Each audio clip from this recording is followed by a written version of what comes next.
Yo YouTube, this is DFishFan. I got a new deck profile for you guys.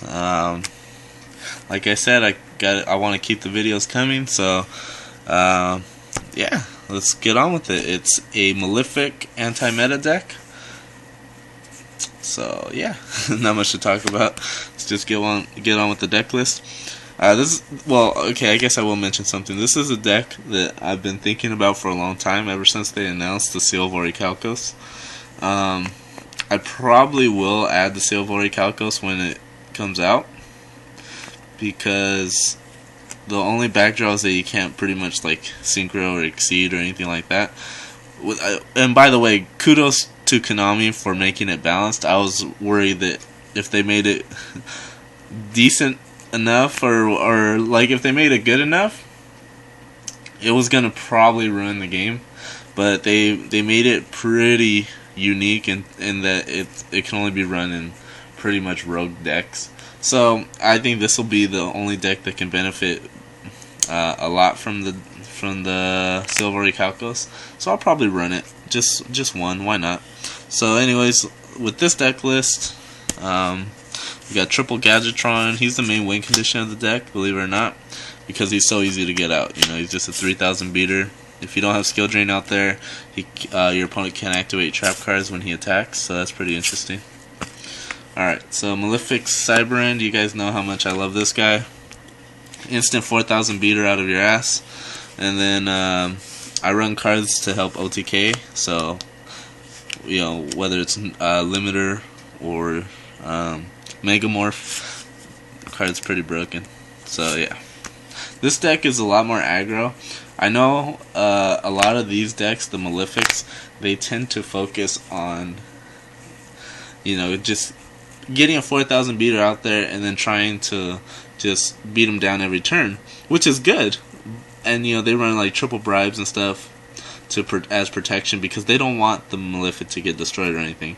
In this deck, I'm really focusing on just trying to OTK and just be aggro. So I'm really, if I bring out Cyberend and they're bottomless, I'm like, alright, no big fucking deal. I mean, I do run one bribe, but I'm like, no big fucking deal, because I got other targets that can OTK you. So at least I got rid of a bottomless, you know, stuff like that. So I'm definitely focusing more aggro on this deck. So double Malefic Stardust, triple Barbaros. So triple Barbaros, double Commandant. This is to help search out Necro Valley, just to shut shit down, because I can't really think of a bigger way to say fuck you in Yu-Gi-Oh! Than Necro Valley skill drain. That's pretty fucking gross. So triple Necro Valley, double Commandant to search it out. I also run Terraforming, so I have a lot of ways to search out field spells. And also, he's 21 beater with Necro Valley out there, which isn't that bad, honestly. He's a level 4, because sometimes you get hands clogged or something.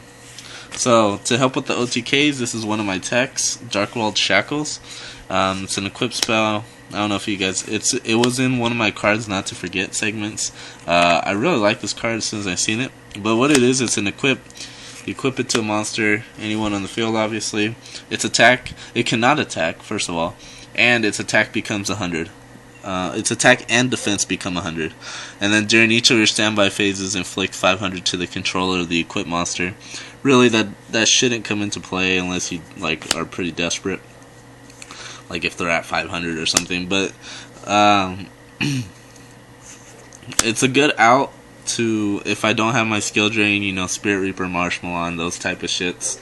But mainly for your weaker monsters, like let's say Commandant or Barbaros without skill drain out there, to get over the bigger ones. And the main reason why I have it in here is that if I do have like Malefic Cyberend, or let's say Galvatron, because that's more common, and they have a Thunder King or something, so I go Darkwalled Shackles on Thunder King, drop Limiter, and right there, that's 6,000 going into 100, so they're gonna take 59 just from that attack. So definitely sets up OTKs with this deck, and stalls if you have to if you're waiting to get a monster, because that is a problem sometimes in this deck.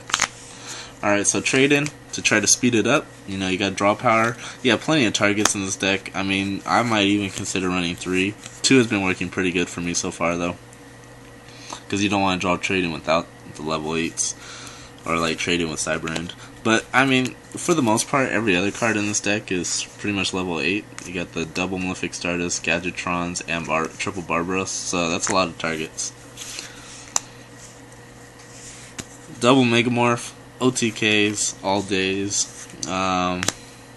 It really helps with that because you do pay life points with triple skill drain and then the Solemn Brigade, so it's not too hard to be losing life points. But make sure you do hold it until you're losing, until you're losing life points, because that way you can. Because if you do damage, and like let's say you're at 6,000, they're at 8,000. If you do 1 attack damage with Megamorph, with Malefic Cyberend's attack is going to be 8,000. So, I mean, it's quickly going to diminish your opponent's life points, so then Megamorph is going to be useless. Even Cyberend cut in half is 2,000, which is pretty ridiculous, it's still not bad. Alright, Necro Valley, triple Necro Valley. The Cockblock field spell that I love shuts down their graveyard, and that affects a lot of the meta. One big thing, one huge reason why I like Necro Valley is, you know, those cards that shouldn't be in the game at the moment, Monster Reborn, Blackluster Soldier, those are nulled by Necro Valley. So it's kind of nice to see, you know, when your opponent sacks those cards, because it always happens. If your opponent sacks those cards, it's pretty pointless. They have to get around this first. So the main field spell of the deck, Gear Town. Whenever it's destroyed, even by game mechanics, you get out your Gadgetron from anywhere. But do remember, if you go Gear Town and then Necro Valley, you cannot get Gadgetron from the graveyard because of Necro Valley. But usually I run 3, so it shouldn't be a problem. Okay, double terraforming to search out the field spells. Usually you just want to search out the other one. So like if you have Gear Town, search out Necro Valley. If you have Necro Valley, search out Gear Town. Vice versa. Blah blah blah blah blah. So all the 1-fers, we got Limiter, MST, Heavy, Dark Hole, and Reborn. So that's it for the spells. Traps, we got Bribe. I just run 1. Like I said, I'm not really trying to stall with Malefics. I'm trying to OTK their fucking ass. So, you know, I understand Bribe can help with going for game, but I just didn't have enough space to keep up with the strategy, you know. So, just 1 Bribe. Triple Skill Drain. This wrecks every meta, it seems. I run triple because I pretty much need to have it out there for this deck to run effectively, because I do want to OTK, as I mentioned multiple times in this video, and Malefics are the only ones that can attack with their effect, so no doubt Skill Drain comes into play a lot there. So Starlight Road in case they do Heavy, and then Solemn Judgment and Solemn Brigade. Okay, so that's it, you guys. Hope you enjoy. This has been Malefic Anti-Meta. Let me know what you guys think. This is just a first draft, so we'll see how it comes along if I play test with it more. And yeah, see you guys around.